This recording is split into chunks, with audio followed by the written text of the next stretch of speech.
আপনি আপনি ইমাম, আপনি ইমাম। আপনার কত? দুজনের 7,000 7,000। কোন এলাকার আপনারা? ওনাদের ভাইদের মসজিদ। আপনি কোন মসজিদের ইমাম? বড় মসজিদ নাম কি? পশ্চিমপাড়া বড় মসজিদ। পশ্চিমপাড়া বড় মসজিদের কমিটির লোকজন কারা আছেন? কোন মসজিদ? কই? উনি পূর্বপাড়া। হ্যাঁ, পূর্বপাড়া মসজিদের মসজিদ কমিটির লোকেরা কেউ ভাই আছেন? হাত তোলেন, হাত তোলেন, হাত তোলেন, নাহলে আশপাশের লোকজন বাইর করে দিবে কিন্তু। হাত তোলেন। আছে পূর্বপাড়া কেউ? আছে? আছে? থাক, আমরা ওনাকে দেখাতে চাই না। আছে, পশ্চিম পাড়ার আছেন? আছেন। আর ইমাম সাহেব নাই? কই কই ভাই ইমাম সাহেব, আপনি কোন পাড়ার? একটু দাঁড়ান, কষ্ট করে একটু দাঁড়ান। কোন গ্রামের ইমাম আপনি? হ্যাঁ, মনোহরপুর। আপনার বেতন কত ভাই? 5,500। এই মনোহরপুরের মসজিদ কমিটির কেউ আছেন? মুসল্লি কেউ আছেন কিনা অন্তত? যারা আছেন হাত তোলেন তো। মুসল্লি কারা? কেউ হাত তুলবে না। কমিটির একজন পাওয়া গেছে মুসল্লি? আচ্ছা থাক। আর ইমাম সাহেব কে আছেন বলেন? আপনি ইমাম ভাই, আপনার বেতন কত? হ্যাঁ, মসজিদ থেকে বেতন কত বলতেছি?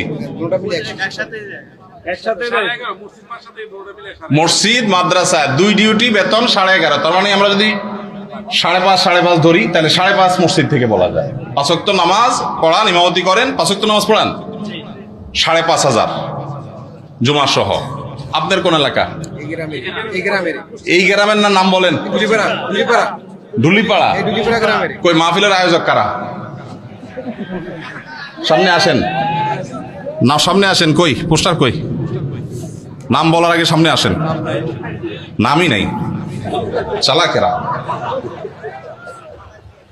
আচ্ছা, আর ইমাম সাহেব আছেন? আর 1-2 জন কই ভাই? কোন এলাকার? পাশের এলাকার। বেতন কত? হ্যাঁ, 8,000। কোন এলাকার? নোয়াগ্রাম। নোয়াগ্রামেরও ভাইরা নিশ্চয় আছেন। আমি আপনাদের শরম দিতে চাই না, আপনাদের কারোর হাতও তুলতে চাই না। ইমাম সাহেবদের জবানবন্দি নিলাম, ধন্যবাদ। আর কোন ইমাম সাহেব আছেন? মুরব্বী দাঁড়ান একটু। ইমাম সাহেব দাঁড়ান, কষ্ট করে। কোন এলাকার ভাই? জি,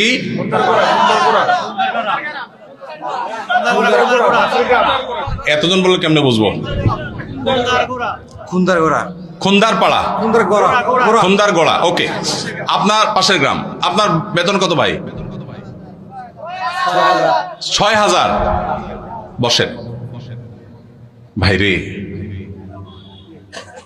প্রশ্ন প্রসঙ্গে চলে আসলো, এতজন ইমামের জবানবন্দি আমরা নিলাম। হয়তো খুঁজলে আরো 10-20 জন ইমাম পাওয়া যাবে। অনেকে হয়তো চক্ষু লজ্জায় হাতটা উঠাচ্ছেন না, বলছেন না। ভাইরা আমার, এটা আমাদের জন্য, বাংলাদেশের মানুষের জন্য লজ্জা, অনেক বড় লজ্জার বিষয়। পৃথিবীর অন্য যে কোনো দেশের সাথে আপনি যদি তুলনা করেন, শুধু সৌদি আরবের কথা যদি বলি, আমি 10 বছর সৌদি আরবে ছিলাম। আমাদের শেখ সাইফুল্লাহ মামুন ভাই দীর্ঘদিন সৌদি আরবে ছিলেন। সৌদি আরবের সকল মসজিদের ইমাম সাহেবরা ইমামতি করে যেই সম্মানই পান, সেটা এভারেজে 5 থেকে 7,000 সৌদি রিয়াল। পাশাপাশি বাসা, বিশাল বড় বাংলো, সাধারণ বাসা না, বিরাট এরিয়া নিয়ে বাংলো। এইটা হলো তাদের এক্সট্রা ডিউটি, এক্সট্রা ইনকাম প্রত্যেক ইমাম সাহেবের। এমনকি মক্কার মসজিদে হারামের ইমাম এবং মুয়াজ্জিন, মসজিদে নববীর ইমাম এবং মুয়াজ্জিন, সবাইরই এই পেশার বাইরে তাদের আরেকটা মূল পেশা আছে। যারা খুব বেশি শিক্ষিত তারা বিশ্ববিদ্যালয় শিক্ষক। যেমন মসজিদে হারাম মক্কার যদি বলেন একজন একজন করে সমস্ত ইমামদের কথা বলা যাবে, প্রায় যে সবাই প্রায় কোনো না কোনো হয় আদালতে বিচারপতি, আর না হলে কোন বিশ্ববিদ্যালয়ের প্রফেসর। এটা মসজিদে হারাম শরীফের ইমামদের কথা বলতেছি, সব পিএইচডি হোল্ডার, বড় বড় আলেম। হয় জাজ, জাস্টিস, অথবা বিশ্ববিদ্যালয় শিক্ষক। হারাম শরীফের একজন মুয়াজ্জিন, 2 জন মুয়াজ্জিনের অফিসে আমি গিয়ে সাক্ষাৎ করেছি। আপনিও ছিলেন সাথে, শেখও ছিলেন সাথে।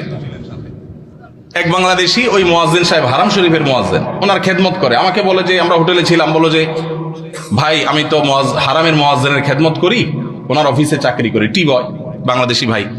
বলে যে ওনাকে বলছি যে আমার দেশে এক হুজুর আসছে, ওমরা করতে, দেখা করতে যাবেন কেন? হারাম শরীফের মুয়াজ্জিনের সাথে দেখা করাও তো সৌভাগ্যের বিষয়, চলেন যাই।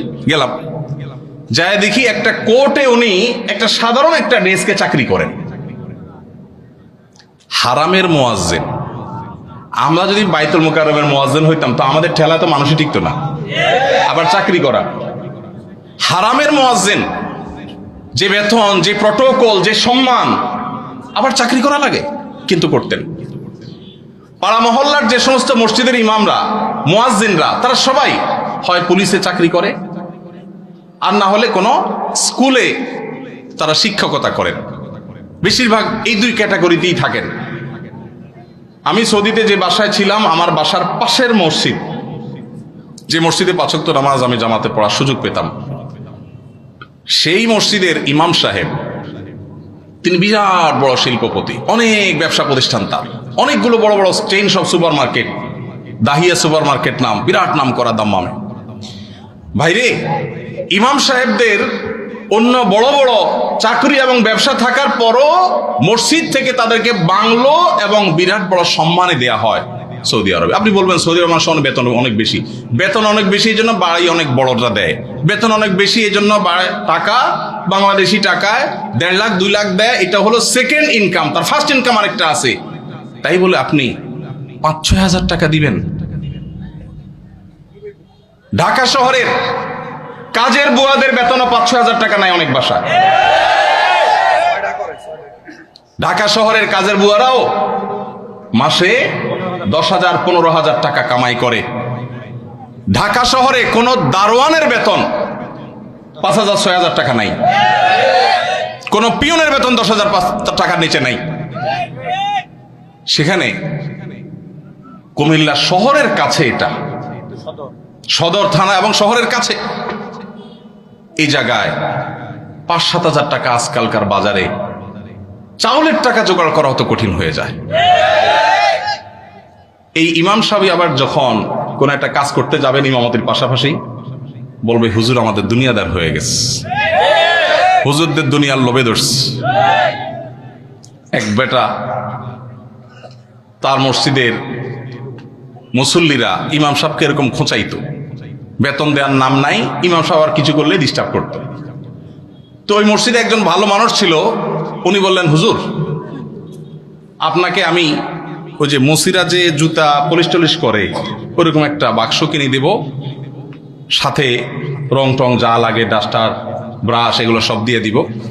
আপনি ইমামতি করে মসজিদে নামাজ পড়ানো শেষ হলে মসজিদের বাহিরে এসে ওইটা নিয়ে বসে যাবেন এবং মুসল্লিদেরকে বলবেন ভাই আপনাদের জুতাগুলো দেন, যার যার পলিশ করা লাগে আমি করবো, আপনারা আমার টাকা দিয়ে। ইমাম সাহেব চোখ বড় বড় হয়ে গেছে, কি বলে দেবেন? বলে ভাই আপনি কাজটা যদি করেন, মুসল্লিরা বাইর হয়ে যেটা সিসি করবে, আরে হুজুর এটা কি করছেন, তো ওইটাকে বলেন যে ভাই এই জুতা যদি আমার কাছে দিতে আপনার লজ্জা বোধ হয়, আপনার কাছে যদি অপমান বোধ হয়, তাহলে জুতা আমার কাছে নিয়ে আপনার নিজের গালে নিজে মারা উচিত। আমি বলছি না যে আক্ষরিক অর্থে ইমাম সাহেবকে ওইটা মারতে তিনি বলেছেন, অনেক আগে ঘটনা কোথাও শুনেছি, সত্য হতে পারে, রূপক হতে পারে, কিন্তু এই গল্প আমাদের শিক্ষা দেয়। আমাদের মসজিদের ইমাম সাহেবদের, মুয়াজ্জিন সাহেবদের সম্মানে আমরা দিতে চাই না, মাহফিল করে বক্তার জন্য মোটা অঙ্কের হাদিয়া রেডি রাখি। আপনারা বলবেন হুজুর আপনিও তো মোটা অঙ্কে নিয়েই যাবেন, ওয়াজ তো করতেছেন। ভাই আমাকে মোটা দেখ, চিকন দেখ, না দেখ, এটা নিয়ে আমার মাথা ব্যথা নেই আলহামদুলিল্লাহ, এবং আল্লাহর মেহেরবানিতে এটা আমার কোনো প্রত্যাশাও নাই আল্লাহর ফজলে। কিন্তু মাহফিল আয়োজকদেরকে বলতে চাই, যারা মাহফিল আয়োজন করেন, লক্ষ লক্ষ টাকা যদি মাহফিল পিছনে খরচ করতে পারেন, ইমাম সাহেবদের বেতন কেন 15,000 20,000 টাকা হতে পারে না? এই দেশে বিভিন্ন শ্রেণী পেশার মানুষদের বেতনের সর্বনিম্ন স্কেল বা একটা স্কেল ঠিক করে দেওয়া হয়। আমি দাবি করতে চাই